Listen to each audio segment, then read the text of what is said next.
Hello again. Today we're going to analyze a game that's about the opposite of the last game of my last video. In my previous video, which was called The Last One to Blunder is a Rotten Egg, my opponent and I combined for something like 20 blunders. And it turned out because there were so many, the only ones that really mattered were the last two or three, which belonged to my opponent, so I won the game. In the game that we're looking at today, as you can see here with the red arrows, both of us had 0 blunders. Now, this is kind of rare at my skill level. In fact, I was a little suspicious at my opponent having also 0 mistakes, 0 inaccuracies, and an average cent-upon loss of 6. Now, I don't understand exactly what average cent-upon loss means, but you almost never see a number that low. My really bad games, I've hit 100. Most of the time, I average between 30 to 60, sometimes 70. But regardless, I'm not accusing my opponent of cheating, but just pointing out that here we didn't have any blunders, and I only had 1 mistake and a few inaccuracies, and that turned out to be what decided the game. As you can see, we started out with a Queen's Pawn opening, Queen's Gambit decline, and went from there fairly normally. All these moves are almost, oh, that one's a little unusual for this opening, at least for me. But anyway, most of these are fairly standard until here. I played a move that the computer on Lichess says is an inaccuracy.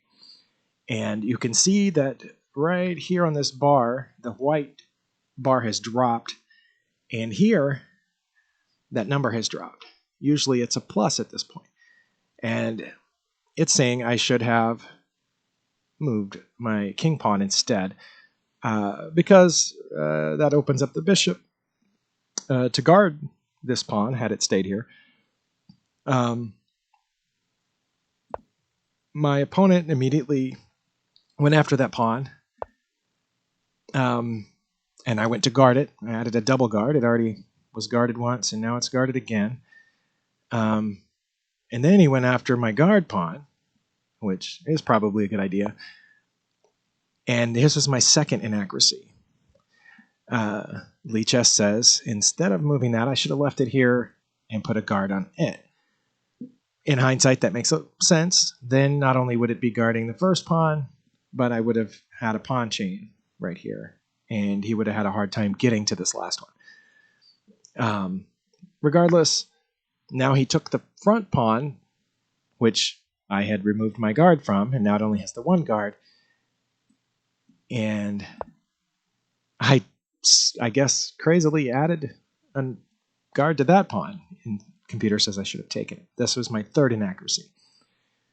And here you can see that the rating bar has dropped tremendously. The number is now minus 3.4, which means black is winning. Instead of taking, he just went past it. Now, he has a pretty awesome pawn chain. And I've got this stranded pawn here that really can't do anything. It's not immediately threatened, but, I mean, what's it going to do? And I've lost one that was here. Now he comes after that stranded pawn, and I went to guard it. Surprisingly, the computer does not say that's an inaccuracy. But now, because he has this awesome pawn chain, he can do this, which isn't an immediate threat because my knight is guarded.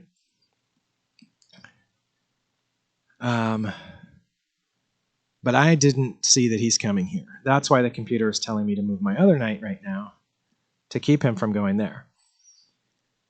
And instead, I did, I guess, what's called a waiting move. But this was my only mistake of the game, according to the computer. And the reason that it's a mistake is because it allows his next move instead of what I should have done, which was prevent his next move. In my defense, I didn't know what his next move was going to be, but perhaps I should have. Knights love to look for spots like this that are in my territory and guarded, and I don't have immediate threats.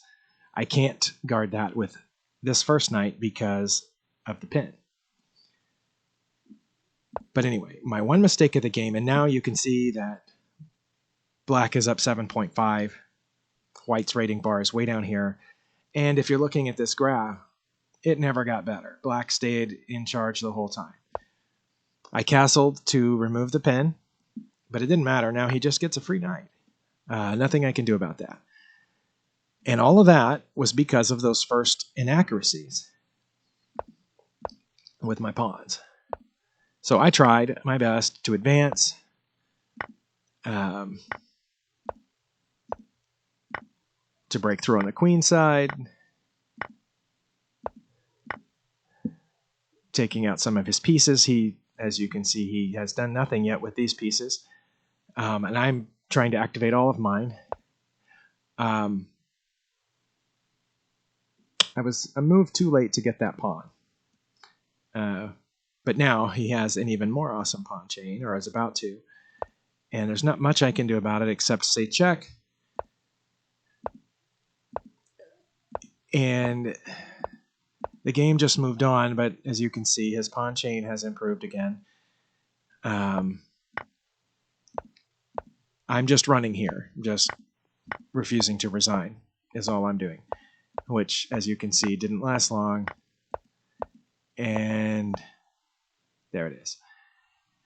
That's checkmate. Back to the beginning. White was up right here. That's me. And if I had just done this, the whole game could have been different. But I did that, and I was never in a winning position again. So here, in the opposite of what I taught in the last video, when I said that sometimes at my level, it's basically who blunders last that loses. In this case, it was a rare game with zero blunders and zero mistakes and zero inaccuracies on my opponent's part, which meant that I had to play incredibly well. And I didn't. I made a few tiny, tiny errors. And then it was basically over. Now, at this point, maybe I had salvaged the game if I didn't make this mistake with the bishop, and if I had done the knight instead. Maybe I salvaged the game. Maybe that drives my opponent to make a mistake, because then he wouldn't have been able to do his preferred move. If instead I had done what the computer wanted, if he had come here, I could have simply traded. Then I could have brought my bishop out and castled. I don't know how the game would have gone at that point. But the lesson here is that one mistake, or in the case of a few inaccuracies, can cost you the game, even at my level. Which is frustrating, because at the time I had really no idea that this was an inaccuracy. It looked to me like I was blocking his bishop, trapping it in here, which now it really can't go anywhere. That's what I was thinking. And I was thinking that, yeah, maybe that would be my next move. Then I have a highly mobile light squared bishop. Regardless, sometimes one mistake is all it takes. Thank you for watching. If you have some insights, because you know the game of chess better than me, which I assume is quite a few of you, feel free to drop a comment. And thanks again.